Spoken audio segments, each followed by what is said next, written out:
வணக்கம் மக்களே. சாம்பியன்ஸ் டிராஃபியோட 9வது சீசன் நாளைக்கு பாகிஸ்தானில் கோலாகலமாக ஸ்டார்ட் ஆகுது.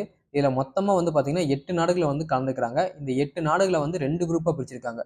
ஒரு குரூப்பில் இந்தியா, பாகிஸ்தான், நியூசிலாந்து, பங்களாதேஷ் கலந்துக்கிறாங்க. இன்னொரு குரூப்பில் பார்த்தீங்கன்னா England, Australia, south Africa, Afghanistan சொல்லி இன்னொரு குரூப்பில் இருக்காங்க. இதில் குரூப்பில் இருக்க ஒவ்வொரு டீமும் மற்ற டீமோட ஒரு மேட்ச் மோதுவாங்க. ஸோ இதில் யார் ஃபஸ்ட்டு 2 பிளேஸ் பிடிக்கிறாங்களோ அவங்க செமிஃபைனலுக்கு போவாங்க. செமிஃபைனலில் வின் பண்ணுறவங்க ஃபைனலுக்கு போவாங்க. ஃபைனலில் வின் பண்ணுறவங்க 9வது சாம்பியன்ஸ் டிராஃபியோட வின்னராக அறிவிக்கப்படுவாங்க. இதுக்கு முன்னாடி 8 சாம்பியன்ஸ் டிராஃபி தொடர் நடந்திருக்கு. இந்த 8 சாம்பியன்ஸ் டிராஃபி தொடரை Sri Lanka, New Zealand, west Indies, Pakistan இவங்கெல்லாம் பார்த்தீங்கன்னா ஒவ்வொரு டைம் வின் பண்ணியிருக்காங்க. இந்தியாவும் ஆஸ்திரேலியா மட்டும் 2 டைம் வின் பண்ணியிருக்கோம். ஓகேங்களா? இந்த 9வது சாம்பியன்ஸ் டிராஃபி தொடரோட ஃபர்ஸ்ட் மேட்ச் நாளைக்கு ஸ்டார்ட் ஆகுது. அது எங்கே ஸ்டார்ட் ஆகுதுன்னா கராச்சி கிரவுண்டில் தான் நாளைக்கு ஃபர்ஸ்ட் மேட்ச் ஸ்டார்ட் ஆகுது. இந்த ஃபர்ஸ்ட் மேட்ச்சில் நியூசிலாந்தும் பாகிஸ்தானும் பலப்பரிச்சை நாளைக்கு நடத்த போகிறாங்க. கராச்சி பார்த்தீங்கன்னா பேட்டிங்க்கு சாதகமான பிச். ஸோ நாளைக்கு அங்கே பார்த்தீங்கன்னா நம்ம ஸ்கோரை ஒரு டீசெண்டான ஸ்கோரை எதிர்பார்க்கலாம். அட் த சேம் டைம் பார்த்தீங்கன்னா ஸ்பின்னர்ஸ்க்கும் பார்த்தீங்கன்னா அங்கே நல்லாவே ஹெல்ப்ஃபுல்லாக இருக்கும். ஸோ பாகிஸ்தானும் சரி, நியூசிலாந்தும் சரி, மினிமம் 3 ஸ்பின்னர்ஸோட தான் நாளைக்கு உள்ளே போவாங்க. அதே மாதிரி இந்த கிரவுண்டில் இது வரைக்கும் 78 ஓடிஐ மேட்ச் நடந்திருக்கு. இதில் ஃபர்ஸ்ட் பேட்டிங் பண்ண டீம் பார்த்தீங்கன்னா 36 டைம் வின் பண்ணியிருக்காங்க. செகண்ட் பேட்டிங் பண்ண டீம் பார்த்தீங்கன்னா 38 டைம் வின் பண்ணியிருக்காங்க. 4 மேட்ச் ரிசல்ட் இல்லாமல் போயிருக்கு. ஸோ செகண்ட் பேட்டிங் பண்ண டீம் தான் வின் பண்ணுறதுக்கு அதிகப்படியான சான்சஸ் இங்கே இருக்குது. அதை காரணமாக வச்சுக்கிட்டு நாளைக்கு பார்த்தீங்கன்னா டாஸ் வின் பண்ணுற டீம் செகண்ட் பேட்டிங் தான் சூஸ் பண்ணுவாங்க. அதாவது பவுலிங் தான் சூஸ் பண்ணுவாங்க. ஏன்னா 2 மேட்ச் அதிகமாக வின் பண்ணிட்டாங்க. அதுக்காக யாராவது பவுலிங் சூஸ் பண்ணாங்கன்னு சொல்லி கேட்டிங்கன்னா நாளைக்கு 6 மணிக்கு மேலே பார்த்தீங்கன்னா அங்கே டியூ ஃபேக்டர் ஹெவியாகவே இருக்குன்னு சொல்லியிருக்காங்க. ஸோ அது பார்த்தீங்கன்னா சேஸ் பண்ணுற டீமுக்கு ஹெல்ப்ஃபுல்லாக இருக்கும். ஸோ அதனால் யார் டாஸ் வின் பண்ணாலும் நாளைக்கு பார்த்தீங்கன்னா பவுலிங் தான் சூஸ் பண்ணுவாங்க. இதே கிரவுண்டில் பாகிஸ்தானும் நியூசிலாந்தும் நேருக்கு நேராக 9 டைம் பார்த்தீங்கன்னா ஓடிஐ ஃபார்மேட்டில் மோதி இருக்காங்க. இதில் நியூசிலாந்து 5 டைம் வின் பண்ணியிருக்காங்க. பாகிஸ்தான் 4 டைம் தான் வின் பண்ணியிருக்காங்க. ஸோ இது ஒரு அட்வான்டேஜ் இருக்குது நியூசிலாந்துக்கு. இவங்க பாகிஸ்தானை விட ஒரு மேட்ச் அதிகமாக வின் பண்ணிக்கிற ஒரு கான்ஃபிடன்ஸ் லெவலோட உள்ளே வருவாங்க.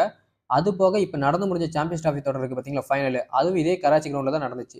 அந்த மேட்ச்சில் பார்த்தீங்கன்னா பாகிஸ்தான், நியூசிலாந்து தான் மோதினாங்க. அதுலேயும் பார்த்தீங்கன்னா நியூசிலாந்து தான் வின் பண்ணாங்க. ஸோ இதே கிரவுண்டில் அவங்க இந்த மேட்ச்சுக்கு முன்னாடி மேட்ச் வின் பண்ணிட்டு தான் வந்திருக்காங்க. அந்த கான்ஃபிடன்ஸோட அவங்க உள்ளே வருவாங்க. பாகிஸ்தானும் பார்த்தீங்கன்னா அன்றைக்கி சும்மா இருக்க போகிறதில்ல. ஏன்னா ட்ரை சீரீஸை நியூசிலாந்து அவங்க சொந்த நாட்டிலே வின் பண்ணியிருக்காங்க. பாகிஸ்தானோட சொந்த நாட்டிலே வின் பண்ணியிருக்காங்க. அதுக்கு பழி வாங்குறதுக்காக நாளைக்கு ஃபர்ஸ்ட் மேட்சை அவங்களுக்கு தோல்வியை பரிசா தரணும்னு சொல்லிட்டு அவங்க வெயிட் பண்ணிட்டு இருப்பாங்க. ஸோ நாளைக்கு மேட்ச் பார்த்தீங்கன்னா 100% என்டர்டைன்மெண்டோட தான் இருக்க போகுது. ஸோ நாளைக்கு எல்லாம் மிஸ் பண்ணாமல் பாருங்கள். இப்போ இந்த வீடியோவில் நாளைக்கு நியூசிலாந்தோடையும் பாகிஸ்தானோட பிளேயிங் 11 எப்படி இருக்குது, யார் யாரெல்லாம் விளையாடுவாங்க, அதை பற்றி தான் நம்ம டீட்டெயிலாக பார்க்க போகிறோம். நியூசிலாந்து பிளேயிங் 11 பொறுத்த வரைக்கும் பார்த்தீங்கன்னா வில் ஹெங்கும் டிவன் கான்வே தான் பார்த்தீங்கன்னா ஓப்பனிங் பண்ண போகிறாங்க. ஏன்னா ரச்சின் ரவீந்திரா பார்த்தீங்கன்னா இன்ஜுரி ஆகிட்டார். ஸோ அவர் இந்த சீரீஸ் ஃபுல்லாக விளையாடுறதுக்கு சான்ஸ்லெஸ் தான். ஸோ அவங்களுக்கு பதிலாக பார்த்தீங்கன்னா டிவன் கான்வேவும் வில் எங்கே ஓப்பனிங் பண்ணுவாங்க. இல்லை டிவன் கான்வேயோட பர்ஃபார்மன்ஸ் ரீசெண்ட் டேஸில் நல்லாவே இருக்குது. ஆனால் வில் எங்கே பார்த்தீங்கன்னா இன்னும் அந்தளவுக்கு பர்ஃபார்மன்ஸ் காமிக்கல. லாஸ்ட் 5 மேட்ச்சில் பார்த்தீங்கன்னா 3 டைம் என்னமோ டக் அவுட் ஆயிருக்காரு.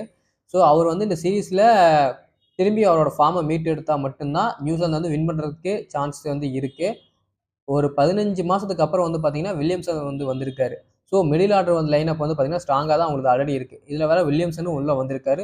ஸோ அவங்களோட மிடில் ஆர்டரை பற்றி நம்ம கவலையே பட தேவையில்ல. ஏன்னா மிடில் ஆர்டரில் பார்த்தீங்கன்னா வில்லியம்சன், டேரியல் மிச்சலு, டாம் லேதம் மட்டும்தான் ஃபார்ம் இல்லாமல் இருக்காரு. ஆனால் அதுவும் பார்த்தீங்கன்னா லாஸ்ட் கராச்சி மேட்ச்சில், அதாவது பாகிஸ்தான் கைங்ஸாக பார்த்தீங்கன்னா ஒரு 56 ரன் அடிச்சிருக்காரு. ஸோ அவர் மேலே ஒரு ஹோப் இருக்குது. அதுக்கப்புறம் கிளென் பிலிப்ஸ் இந்த சீசன் ஃபுல்லாகவே பார்த்தீங்கன்னா கிளென் பிலிப்ஸ் மேலே தான் ஒரு கண்ணை இருக்க போகிறாங்க எல்லா டீமுமே.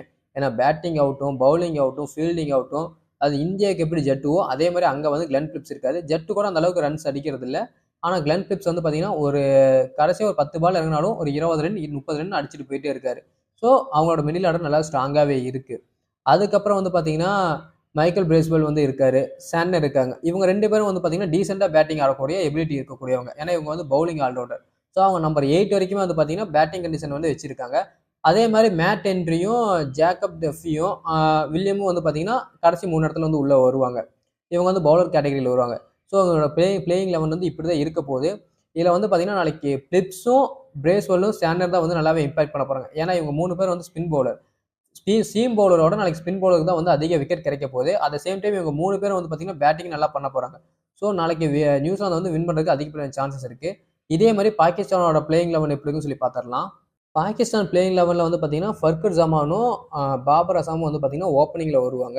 இல்லை ஃபர்கர் அசாமோட ரீசெண்டேஸ் ஃபார்ம் வந்து பார்த்தீங்கன்னா வேற லெவலில் வந்து இருக்குது. உண்மையாலுமே வந்து இந்த சீசனில் ஃபர்கர் வந்து பார்த்தீங்கன்னா செம்மையாக வந்து எல்லாத்தையுமே டார்கெட் பண்ணி அடிக்க போகிறாரு. பும்ராவே இந்த சீசன் இருந்தாலும் பும்ராவே வந்து டார்கெட் பண்ணி தான் அடிச்சிருப்பாரு. அந்த மாதிரி தான் அவரோட பர்ஃபார்மன்ஸ் ரீசெண்ட் டேஸில் இருக்குது. பாபர் அசாம் இன்னும் ஃபார்முக்கு அந்த அளவுக்கு வரல. ஆனால் அவரோட ஹோம் கிரவுண்டில் தான் மேட்சஸ்லாம் நடக்குது. ஸோ அவர் எப்போ வேணால் மீண்டும் ஃபார்முக்கு வரலாம். அதுக்கப்புறம் மிடில் ஆர்டரில் வந்து பார்த்தீங்கன்னா சக்கீல் இருக்காரு, முகமது ரிஸ்வானும் சக்கீல், அதுக்கப்புறம் சல்மான், இவங்க 3 பேர் மிடில் ஆர்டரை நல்லாவே கவர் பண்ணியிருக்காங்க. அது போக தக்கீரும் உள்ள இருக்காரு, தாகிரும் உள்ள இருக்காரு. இவங்க 6 பேருமே வந்து பார்த்தீங்கன்னா நல்ல பேட்டிங் எபிலிட்டி உள்ள இருக்கவங்க கூடியவங்க தான். இவங்களை தவிர்த்து வந்து பார்த்தீங்கன்னா குஸ்திலும் அஸ்ரஃபும் வந்து உள்ள இருக்காங்க. குஸ்திலும் அஸ்ரஃபும் டீசெண்டாக பேட்டிங் பண்ணக்கூடிய ஒரு பவுலிங் ஆல்ரவுண்டர்ஸ் மாதிரி தான். ஸோ அவங்க சைடு வந்து பார்த்தீங்கன்னா நம்பர் 8 வரைக்குமே வந்து பேட்டிங் லைன் அப் இருக்கு. அதுக்கப்புறம் பார்த்தீங்கன்னா செயின் அஃப்ரிடி ஒரு 150 போட்டு நியூசிலாந்து பேட்ஸ்மேனை தூக்கக்கூடிய எபிலிட்டி உள்ள ஒரு பவுலர் தான். அதுக்கப்புறம் நசீம் ஷா, அவரும் சொல்ல தேவையில்லை. அதுக்கப்புறம் அகமது இருக்கார். இவங்க 3 பேருமே வந்து பார்த்தீங்கன்னா பவுலிங் யூனிட் ஸ்ட்ராங்காக வச்சிருக்காங்க. ஸோ இவங்க சைடும் வந்து பார்த்தீங்கன்னா டீம் நல்ல ஸ்ட்ராங்காக தான் இருக்கு. இவங்க கிட்ட வந்து பார்த்தீங்கன்னா சகிலும் சல்மானும் அதுக்கப்புறம் அகமது, இவங்க 3 பேரும் வந்து பார்த்தீங்கன்னா ஸ்பின் பவுலர்ஸ். ஸோ இவங்க சைடு சீமர் வந்து பர்ஃபார்மன்ஸ் பண்ணாத பட்சத்தில் ஸ்பின்னர்ஸ் உள்ள வந்து விக்கெட் எடுக்கிறதுக்கு அதிகப்படியான சான்சஸ் இருக்கு. ஸோ 2 டீமும் ஈக்குவலாக தான் இருக்கு. பேட்டிங் லைனப்பை பொறுத்த வரைக்கும் வந்து பார்த்தீங்கன்னா நியூசிலாந்து பேட்டிங் லைனப்பை விட பாகிஸ்தான் பேட்டிங் லைனப் வந்து பார்த்தீங்கன்னா கொஞ்சம் வீக்காக தான் தெரியுது. அதே மாதிரி தான் வந்து பார்த்தீங்கன்னா அவங்க பவுலிங் யூனிட் இருக்குது. ஸோ நாளைக்கு மேட்சோட ப்ரிடிக்ஷன் வந்து பார்த்தீங்கன்னா 65-35 தான். 65% வந்து பார்த்தீங்கன்னா நியூசிலாந்து வின் பண்ணுற சான்சஸ் இருக்குது. 35% தான் வந்து பாகிஸ்தான் வின் பண்ண சான்ஸ் இருக்குது. பாகிஸ்தானில் பாபர் அசாம் வந்து ஃபார்முக்கு வந்தாருன்னா அந்த 35ங்கிறது 50-50 ஆகிறதுக்கு சான்ஸ் இருக்குது. ஸோ ஓகே, நாளைக்கு யார் வின் பண்ணுவாங்க நீங்கள் நினைக்கிறீங்கிறத கீழே கமெண்ட் பாக்ஸில் மென்ஷன் பண்ணுங்கள். வெயிட் பண்ணி பார்ப்போம். நாளைக்கு இதே பிளேயிங்கில் வந்து விளையாடுறாங்களா இல்லையான்னு சொல்லி நமக்கு வெயிட் பண்ணி பார்க்கலாம். Okay, thank you.